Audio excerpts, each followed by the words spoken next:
অনুরাগের ছোঁয়া আজকের পর্বে আপনারা দেখতে পাবেন সুদীপা কলেজে এসেছে আর ওর বান্ধবীরা বলছে, বা তুমি তো সুন্দর করে বললে, তুমি তাহলে আমাদেরকে একটু বুঝিয়ে দাও। তখন সুদীপা বলে আচ্ছা ঠিক আছে। তখন ওর বান্ধবীরা বলে আমার না খুব ভয় পাচ্ছে, ওখানকার মরা মানুষ থাকবে দিয়ে। তখন সুদীপা বলে কোনো ভয় নাই, চলো। আর সেখানে যায়, গিয়ে দেখে যে একটা মেয়ে মানুষটাকে দেখে বমি করতে লাগে। তখন সুদীপা বলে তোমরা এরকম করছো কেন? এই মানুষটা তো আমাদেরকে সাহায্য করবে নাকি? এই মানুষটার থেকে আমরা কত কি জানতে পারবো।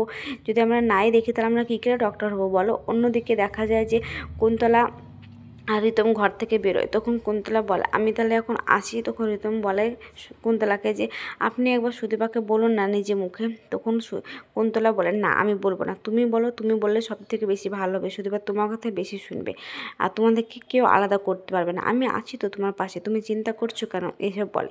তখন ওখান থেকে কুন্তলা চলে গেলে ওখানে রিতম দাঁড়িয়ে থাকে আর সুদীপাকে আসতে দেখে ফোন করার বাহানা করে। তখন সুদীপা ওর বান্ধবীদেরকে বলে তোরা যা, আমি আসছি। তখন সুদীপা রিতম স্যারের কাছে আসে আর বলে স্যার আপনাকে অনেক অনেক ধন্যবাদ আমার একটু উপকার করানোর জন্য। তখন বলে আর আপনি বা কম কিছু করেছেন, নিজের বোনের জন্য আবার কী করে এতটা বলুন, এসব বলে। তখন বলে যে কি একটা কথা বলার ছিল। কি কথা বলুন? তো আমার আপনার সঙ্গে একটু দরকারি কথা, তো আপনি সামনে একটা ক্যাফে আছে সেখানে যেতে পারবেন? তখন সুদীপা বলে খুব কি জরুরি? তো হ্যাঁ খুব জরুরি, নাহলে কি আমি বলতাম, এসব বলে। তখন সুদীপা বলে অন্যদিকে সঞ্চারী ঘরে বসে থাকলে ওর স্বামী অনির্বাণ আসে আর এসে বলে ওই মেয়েটার জন্য কিন্তু তুমি বেঁচে গেলে, ওই মেয়েটা তোমার জন্য কত কী করলো তুমি বলো। তখন সঞ্চারী বলে ওই মেয়েটা আমার জন্য করেনি, ওই মেয়েটা নিজের জন্য করেছে, ওই বাড়িতে মহান সাজার জন্য, সবার কাছে ভালো, ও আদিত্যর কাছে ভালো হওয়ার জন্যে, পরমাকে যাতে ভুলে যায় আর ওর দিকে যাতে ভালোবাসাটা ওর কাছে ফিরে আসে, এইসব করার জন্য। আম্মুকে চিনি না আর তুমি অনির্বাণ আমাকে যে এত বড় বড় কথা বলছো, আমি কার জন্য চুরি করতে গেছিলাম? আমি তোমার জন্য, শুধুমাত্র তোমার জন্য। তুমি কি করতে পেরেছো আজ পর্যন্ত? আমাকে কি দিয়েছো? একটা টাকা দিতে পেরেছো কখনো? কোনো দিন দাওনি খো। আর তোমার একটা ভাই আর্মি অফিসার, একটা ভাই আইস অফিসার, আর তুমি কি করো? তুমি তো অকার্মা, কিছু করতে পারো না। তখন অনির্বাণ বলে আমিও পারবো সঞ্চারী, একদিন ঠিক দেখো। তখন সঞ্চারী বলে হ্যাঁ পারবে তো, আমি জানি যেদিন আমি চিতা উঠবো ঠিক সেদিনে তুমি পারবে। এক কাজ করো, তুমি আমাকে চিতাতে তুলে দিয়েছো, এইসব বলতে থাকে। অন্যদিকে ক্যাফেতে চলে যায় রিতম আর সেখানে গিয়ে টেবিলে বসে থাকে আর সুদীপার জন্য অপেক্ষা করে। আর তখন সুদীপা সেখানে গেলে রিতম উঠে সুদীপাকে একগুচ্ছা ফুল দেয় আর তখন বলে যে কি যে এসবের কী দরকার ছিল। তখন বলে কেন, আপনার জন্য এনেছি, আপনি নেন, এসব বলে। ঠিক তখনই কুন্তলা ওদের ভিডিওটা করে আর ভিডিওটা করে আদিত্যকে পাঠিয়ে দেয়। তখন আদিত্য গাড়ি চালাচ্ছিল, গাড়ি থামিয়ে ভিডিওটা দেখে। তখন বলে এটা কি? তাহলে কি সুদীপা ওই রিতমের সঙ্গে ক্যাফে গিয়েছে? যাই হোক আমি একবার নিজের চোখে গিয়ে দেখে আসি বলে সেখানে আসে আর এসে দেখে যে হ্যাঁ সত্যি ওরা দুজনে কথা বলছে। তখন রিতম সুদীপাকে বলছে আমি সব কিছু জানি আপনার বাড়ির সম্পর্কে, আপনাদের বিয়েটা সেভাবে স্বাভাবিকভাবে হয়নি খো, আপনার বাবা মরে যায় আর তখন ওই পুলিশ অফিসার আপনাকে বিয়ে করে নিয়েছে একটা গুন্ডার হাত থেকে বাঁচাতে, এসব বলে। তখন সুদীপা বলে বাবা আপনি তো আমার অনেক খোঁজ নিয়েছেন। তখন বলে হ্যাঁ খোঁজ নিয়েছি বলে এটাও একটু জানতে পেরেছি। তখন ওখান থেকে আদিত্য চলে আসে আর আদিত্য বাইরে এসে তখন বলে তাহলে কি সুদীপা আর রিতমের মধ্যে কোনো সম্পর্ক তৈরি হতে চলেছে, এইসব বলে। অন্যদিকে দেখা যায় যে সুদীপা বলে আপনি সব কিছু জানেন ঠিকঠাক, কিন্তু একটা কথা ভুল জানেন যে আমরা স্বামী স্ত্রীর মধ্যে আমাদের কোনো অসুবিধা নাই, ও না খুব ভালো মানুষ, ও সব কিছু আমার খেয়াল রাখে, আমাকে পরখ করে, বাড়ির সবার বিরুদ্ধে গিয়ে আমার হয়ে কথা বলে, এর থেকে একটা মেয়ে কী চায় বলুন, বলে সেখান থেকে চলে যেতে চায়।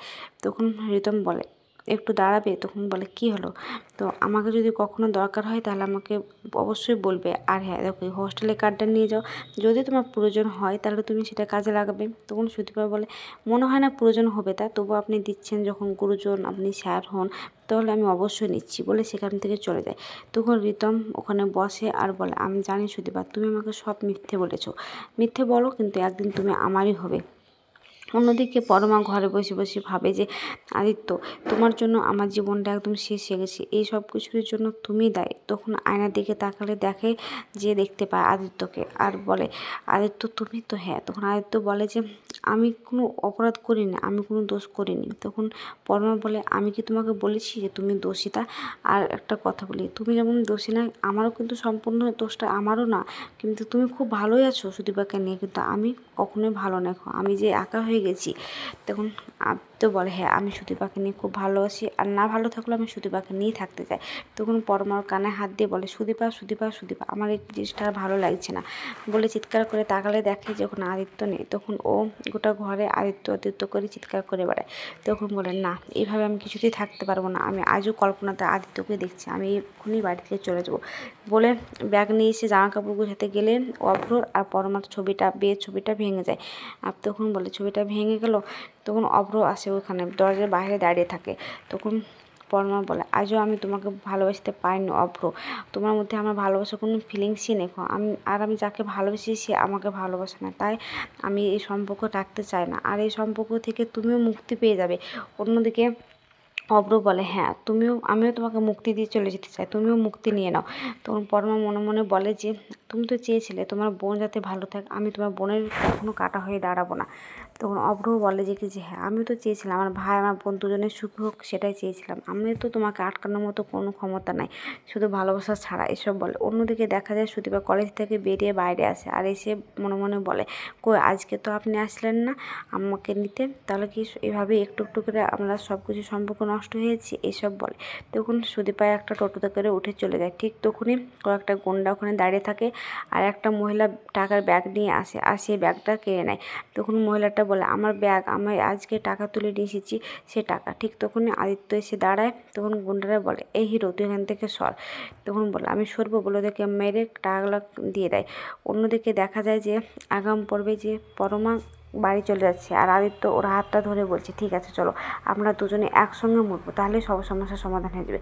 তখন সুদীপা বলে চ্যাটার্জি আপনি কি করছেন, এটা আপনি ভুল করছেন। তখন পরমা বলে যে গাড়ি এসছে আদিত্য তুমি ছাড়ো, এটা তুমি কি করছো, গাড়ি এসছে। তখন বলে কেন গাড়ি আসুক আমরা দুজনে একসঙ্গে মরে যাবো। ঠিক তখনই সুদীপা এসে দুজনকে দুদিকে ধাক্কা দিয়ে ফেলে